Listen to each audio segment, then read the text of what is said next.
بيبدأ فيلمنا بديفكي مدرسة أحياء لطيفة ومحبوبة جدا بين طلابها، وهي موجودة في الفصل. مهيت بعت لأريا فيديو مسيء، وأريا دي تبقى بنت زوجها، ولما شافته أخدت موبايله ورمته كعقاب ليه.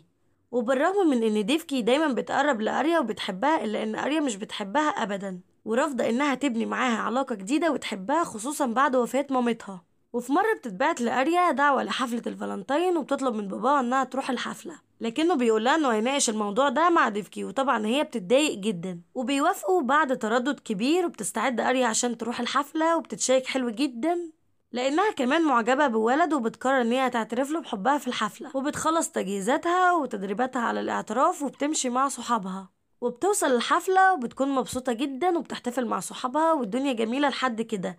لكن فجأة بيحاول مهيت انه يقرب لأريا، وأريا بترفضه، ومهيت بيتعصب جدا، وبيروح لابن عمه وهو بيساعده، وبيقترح عليه انه يخدر مشروب لأريا، لكنها بترفضه وبترفض مشروبه للمرة التانية، وبتتشجع عشان تروح تعترف للشخص اللي هي معجبة بيه. لكن بتلاقيه مع بنت تانية، بتزعل جدا وبتقرر ان هي تمشي من الحفلة وترجع البيت. وبتتصل ديفكي بأريا وبتقولها أريا ان هي ترجع البيت، ومهيت بيحس بالإحراج من اللي عملته أريا، وبيقرر ينتقم منها لأنها رفضته. وأريا بتتخطف من مهيت بمساعدة صحابه والمجرم جاجان، وبياخدوها في عربية وبيعتدوا عليها بوحشية، وبيرموها على الطريق. وهما بيكونوا فاكرينها ميتة لأنهم خنقوها، لكن بيكون لسه فيها النفس وعايشة. وديفكي بتكون قلقانة جدا على أريا، وبتدور عليها في كل مكان وفي الحفلة، لكنها مش بتلاقيها. وفي شخص بيلاقي أريا وبينقلها للمستشفى، وديفكي بتعرف مكان المستشفى وبتروح لها، وبتكون أريا في حالة حرجة جدا. وديفكي بتحزن على حالة أريا اللي بقت فيها، وكمان بتبلغها الدكتورة إنها تعرضت للاغتصاب الجماعي.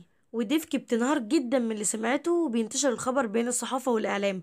وده الضابط ماثيو اللي بيحقق في قضية أريا، بيطلب من ديفكي إنه يسمع أقوال أريا، وهي بتتصل بزوجها أناند عشان يرجع الهند لأنه مسافر بخصوص شغله. وديفكي بتحاول تطمن أريا وتبقى جنبها، وبيوصل باباها وبتقول له أريا، وبتعرفه عن اللي عمل فيها كده. وصاحبتها كمان بتأكد كلامها للضابط ماسيو، والضابط ماسيو بيعتقلهم فورا. وأثناء محاكمتهم انقلبت القضية لصالح المجرمين، بسبب ان وقت الاعتداء كانت أريا مش في وعيها الكامل، لأنها كانت سكرانة، وبالتالي كلامها بيكون غير مؤكد، وبياخدوا براءة. وأناند والد أريا بيتعصب جدا عليهم وبيضربهم، وبتاخدوا الشرطة. وديفكي بتخرجه، وبتقرر ان هي مش هتعتمد على الشرطة مرة تانية. وأريا بتعرف انهم خدوا براءة، فبتنهار جامد جدا من الصدمة، وبيحصل لها انهيار عصبي شديد جدا. وكمان علاقتها مع ديفكي بتزداد سوء، وديفكي بتفقد أريا تماما، وكل محاولتها انها تبني معاها علاقة كويسة بتفشل، بالأخص بسبب الحادثة اللي حصلت لها. وديفكي بترجع لشغلها المدرسة، وبتشوف مهيت في المدرسة، بتغضب جدا وبتروح للمدير عشان تسأله ليه مهيت رجع المدرسة، وهو بيكون شايف ان ده عادي لان المحكمة ادت له براءة. وفي طريقها بتحاول تدوس مهيت بعربيتها، لكنه بيعرف يفلت منها. وكمان بتقرر ان هي تستقيل من المدرسة، وبتروح للمحقق البارع جدا دايا شانكار، وبتطلب منه انه يساعدها في الانتقام من المجرمين. وبيوافق فعلا المحقق دايا شانكار، وبيجيب لها معلومات أول واحد بابو، وبمساعدته وبمساعدة أحد معارفها بتخطفه. وبعد فترة بيصحى بعد 4 أيام وهو في حالة سكر شديدة جدا، بيدخل الحمام وبيكتشف ان تم اخصائه، ومش بيقدر يستحمل، فبيقع وقعة جامدة جدا بتتسبب في موته على الفور. بتتحقق الشرطة وبتشك في أناند لأنه هاجمهم في المحكمة. وديفكي بتستمر في انها تقابل المحقق دايا شانكار في السر، وبيساعدها بشكل سري تماما. وبتكون ضحيتهم التانية هو تشارلز. وديفكي بتدخل بيته وبتعطل كاميرات المراقبة، وبتحط له في مشروب البروتين بتاعه بذور التفاح، بتصيب جسمه بالشلل الكامل، وبيتنقل للمستشفى. وبيروح مهيت عشان يطمن عليه، ودايا شانكار بيقترح على ديفكي انها تزرع كل الأدلة في بيت مهيت، وفعلا بتنفذ كلام دايا شانكار. وبعد لما بتزرع كل الأدلة بتشغل إنذار الحريق اللي في بيت مهيت، وبيكون مهيت مع الشرطة، وبالتالي بتروح معاه الشرطة البيت. ولما راحوا المحقق ماثيو مع مهيت بيته مش بيلاقي أي حريق، والمحقق بيفتش البيت وبيشوف كل الأدلة، وبيعتقله فورا. وبكده لما يموت تشارلز يكون هو اللي موته. وديفكي بتحاول تهون على أريا، لكنها لسه في حالة نفسية سيئة جدا. وبتروح ديفكي لتشارلز في المستشفى، وبتعترف له انها هي اللي عملت فيه كده. ومع كل انتقام بتعمله ديفكي في المجرمين بتتنشر اخبارهم، واريا بتعرف اللي بيحصل لهم. وبتكون فاكرة ان باباها هو اللي بيعمل كده، وبتكون فرحانة انه بيعمل كل ده عشانها. والظابط ماسيو فضل يشك في اناند لكن مش بيوصل لأي حاجة، لحد ما شاف نضارة ديفكي في بيت مهيد وبدأ يشك فيها وراح لها عشان يواجهها. كمان بيحذرها من الشخص الرابع لانه مجرم خطير ومش هيسيبها ابدا، وهو بيكون بيكلمها كده على اساس انه فاكر ان هي اللي بتعمل كده في المجرمين، لانه شاف نضارتها لكن بتنقذ نفسها لما بيكون معاها نضارة تانية.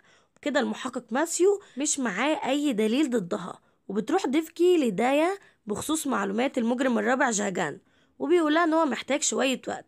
وبيكون المحقق ماثيو بيراقبهم، وبيقبض على المحقق دايا شانكر، وبيتدخل رئيس الشرطة عشان يخرج دايا شانكر لان مفيش اي دليل ضده.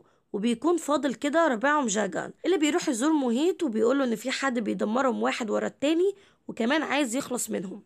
وكمان بيزور تشارلز في المستشفى وبيقوله بصعوبة ان الام بتنتقم. وجاجان بيراقب ديفكي وبيكون دايا بيلحقه لكل مكان، ولما دايا بيحاول يبلغ ديفكي جاجان مش بيسمح له. وبيعرف جاجان ان ديفكي واسرتها راحوا رحلة عشان يخرجوا من سماعة التليفون لما كانت بتكلم دايا، وجاجان اخد منه السماعة. ودايا شانكار بيحذره وبيقوله انه مش هيفلت من ايد ديفكي وانها اكيد هتقتله. لكن جاجان بيقتل المحقق دايا شانكار وبيعطل كاميرات المراقبة، وديفكي وأسرتها بيكونوا في رحلتهم. وأريا بتحاول تخرج من الحالة اللي هي فيها، وبتحقق الشرطة في جريمة قتل المحقق دايا شانكار. وبيكتشف المحقق ماسيو إن في كاميرا مراقبة في نظارة دايا اللي كانت بتصور كل حاجة بينه وبين ديفكي. وبيعرف كمان إن جاجان هو اللي قتله، وبيروح جاجان للفندق وبيتهجم عليهم وبيحاول يخنق ديفكي، بتفقد الوعي وبيطارد أريا. وبعدين بتفوق ديفكي وبتلحق جاجان وهو بيهجمها، والمحقق ماسيو في اللحظة دي بيوصل، وماسيو والمجرم جاكان بيفضلوا يضربوا بعض لحد ما ديفكي بترفع السلاح على جاجان، والظابط ماسيو بيحاول انه يمنعها. واريا بتكون واقفة وبتعرف كل حاجة، وبتعرف كمان ان هي اللي كانت بتنتقم لها وبتجيب لها حقها، بتنده لها لأول مرة ماما.